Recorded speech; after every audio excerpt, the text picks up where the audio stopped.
I remember being a little kid, and right behind us were two little girls named Lori and Chrissy, and I loved playing with them.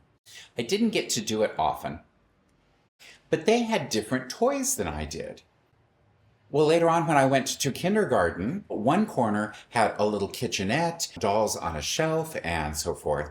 And on another one was balls and mitts and baseball bats. So I went over to play in the kitchenette, and the teacher came over and said, "No, no, that's not for you. Those are girls' toys." So she handed me a mitt and a deflated basketball. It was completely nonverbal. There was shame involved. And I wanted a Barbie doll really badly.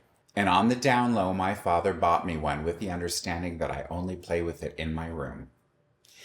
And there was this unspoken tension all the time. And there was mutterings, what are we going to do with him? I didn't have a name for it.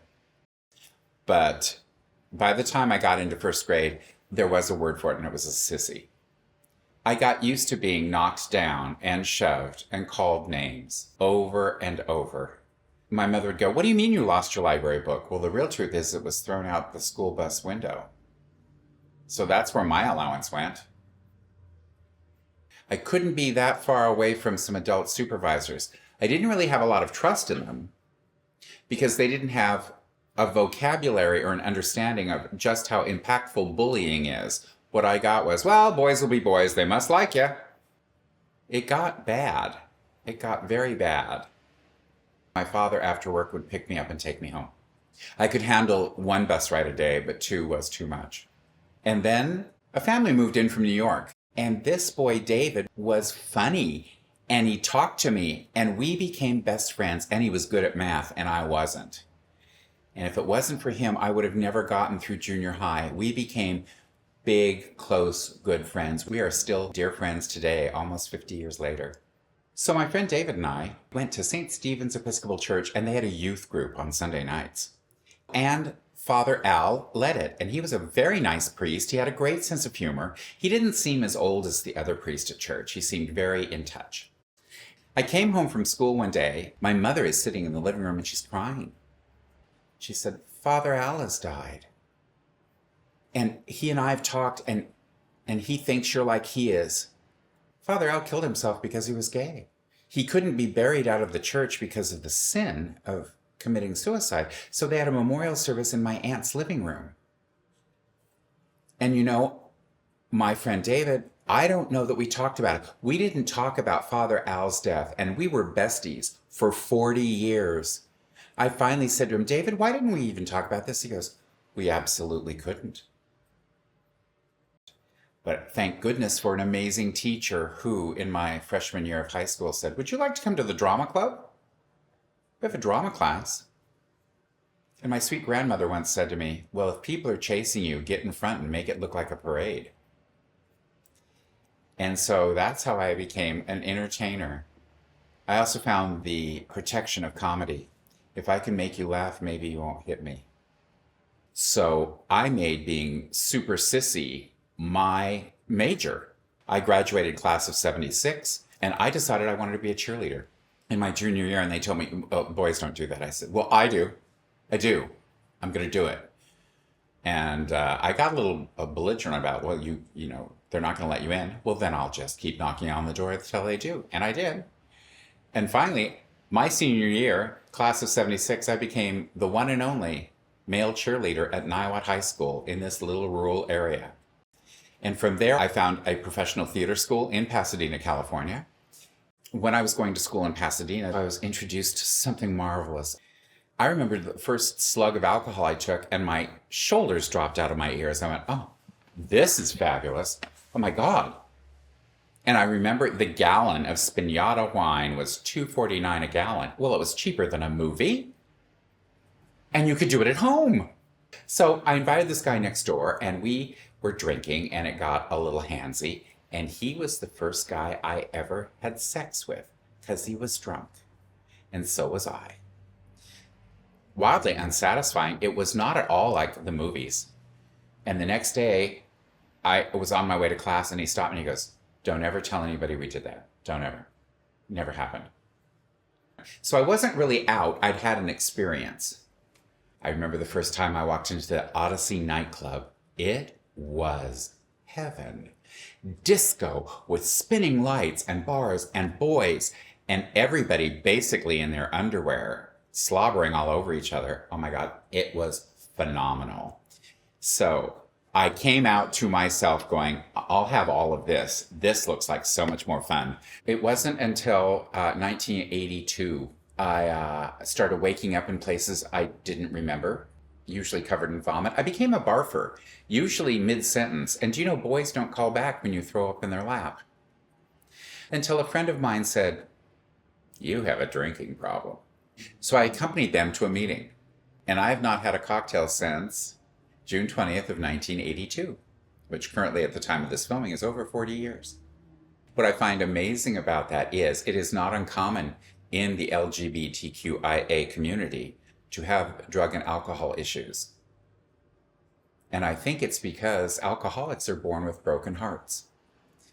I was 24 when I met a dashing man, yes indeed. And he was older than I was. He was 14 years older than I was. And Jim and I were together for 10 years, all the way up to his death, which was October 29th of 1993.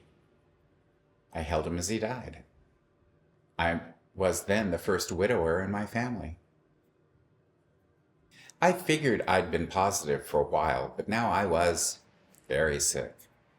I had no energy, my joints hurt, and I got the diagnosis that I too was HIV positive. My defining diagnosis was pneumocystis pneumonia. He said, well, we've tried a couple of things and this infection is moving quicker than we can. He said, in about 30, maybe 60 days, how you pass is a little bit like drowning. I'm like, oh. He said, but I promise you I will keep you comfortable. Now, this could change, but, I remember going out to my friend who drove me, and I said, I'm going to die. And it was quiet till we got home. Now, he and I had written a lot of funerals for a lot of our friends.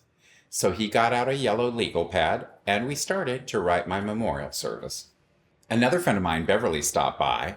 One of the greatest political stand-up comics I've ever worked with. This woman is brilliant. And we sat there. I could barely breathe, but I wanted my casket to come out of the ceiling with disco balls. We thought about doing a round, and we were hysterical. I was laughing so hard. And my friend Clifford said, this is a show. He goes, do you think you got one more in you? And I said, I'd rather die on stage than anywhere else. God knows I've died in front of people before. Hysterical. So we started writing it, and I started memorizing it, and it really was autobiographical. He found a place to do it, and I thought, even if I do it one night. We named it Secrets of a Beverly Hills Shampoo Boy. But I had to go to the doctors, and I still had this PICC line in. They had changed the medication. And he said, I have some news.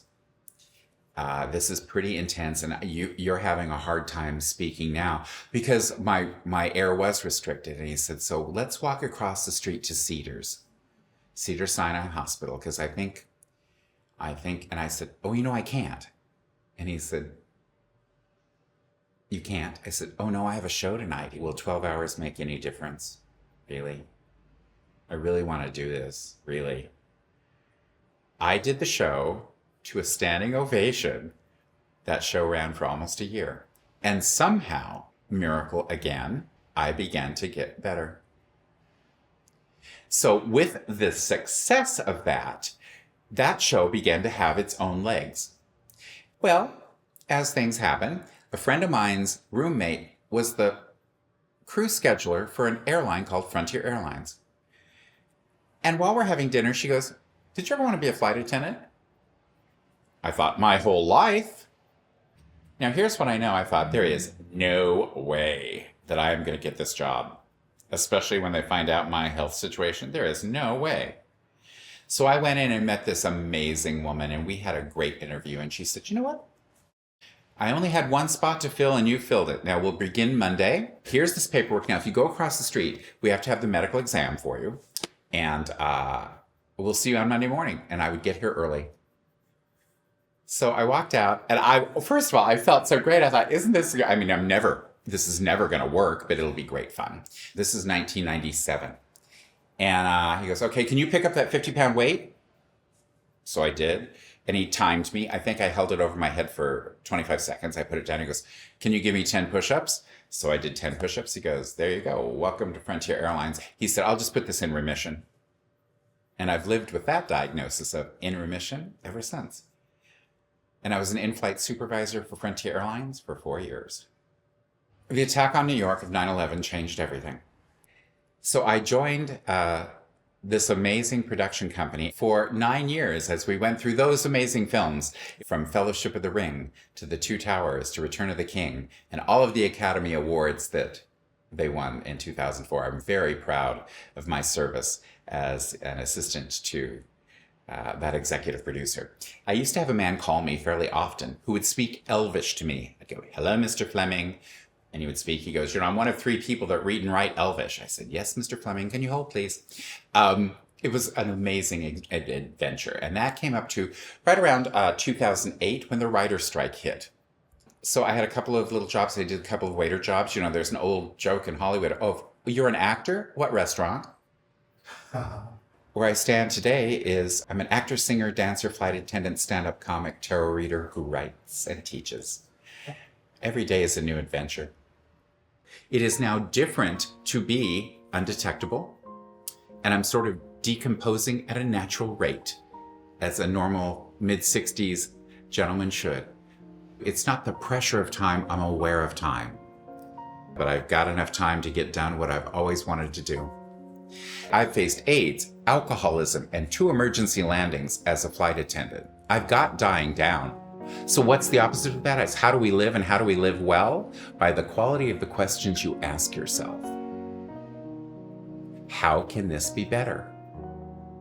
And if you're in a place where you are so uncomfortable, I encourage you to sit for a minute and go, you know what? Right here, right now, this is all that's going on. Because the point of power is in the present. So my advice to you is, you do you. You're the only you that we have. Explore who you are. Find out what you do. Because the more you explore and find out, you become a gift to everyone around you. That's why they call it the present.